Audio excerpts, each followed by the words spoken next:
Est-ce que tu as envie d'avoir le même cerveau qu'un poisson rouge?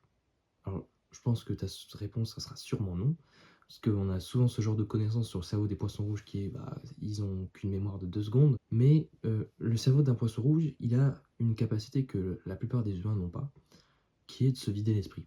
Se vider l'esprit, qui permet de mieux avoir d'idées, plus souvent, de meilleure qualité et de permettre de se concentrer de meilleurement. Parce que se vider l'esprit avec, toutes les distractions qu'on a de nos jours, tous les divertissements, c'est devenu très compliqué pour certains, dont moi. Je vais te partager mon expérience personnelle dans cette vidéo, car moi j'ai souvent, tout le temps même, un flux continu en fait d'images, d'informations ou d'idées.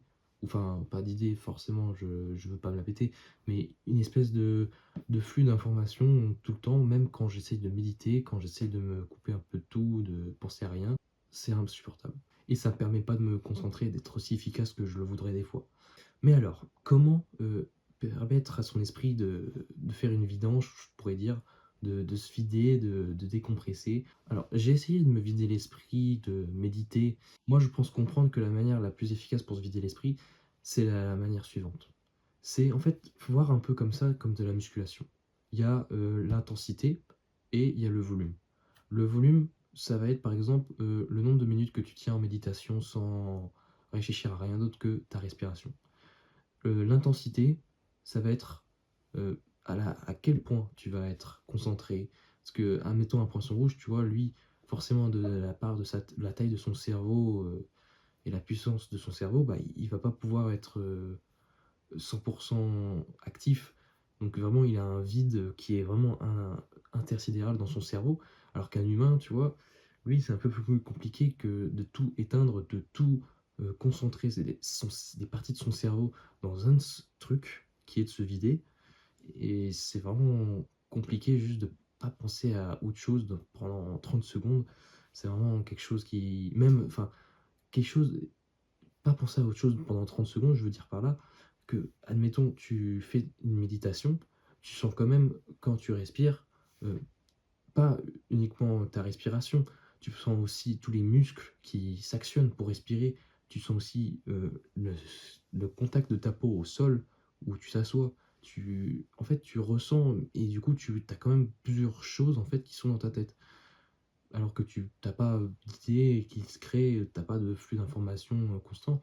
C'est juste ta perception et juste, en fait, être focus, être, dans un mood, de méditation intense, c'est vraiment se concentrer sur une seule chose, une seule, qui permet de se concentrer. Parce que moi, j'ai un flux de continu de pensées, c'est vraiment très très embêtant, mais moi, avec, cette perception que je viens de te partager, c'est-à-dire l'intensité et le volume, je pense que je vais essayer de changer l'intensité et mon volume que je porte à toute ma méditation. Et c'est ainsi aussi qu'il y a une dernière chose aussi, que à part l'intensité et le volume que tu dois régler dans les exercices de concentration que tu mènes, c'est aussi le flux d'informations. Peut-être aussi, tant à avoir un flux d'informations, car on peut toujours avoir, des pensées nocives ou alors des choses qui viennent à nous, comme des idées, mais aussi du stress via un examen ou alors, la tristesse liée à un décès d'un proche. Le flux d'informations doit au maximum possible, servir à tes objectifs. Il faut que tu sois obsédé par ces objectifs et pour que tu sois obsédé par ces objectifs, soit il faut que tu te motives, soit il faut que tu te répètes à la tâche dans cet objectif pendant des jours et au bout d'un moment, tu vas t'imprégner de ces objectifs. Et encore, trouver un objectif, il faut que tu trouves un but à ta vie. Et ça, il faut que tu aies un but qui te correspond. Et ça, j'en ai parlé dans la vidéo d'avant. Donc, si tu veux, tu peux aller la voir. Même aussi, au passage, t'abonner et liker, ça me ferait plaisir.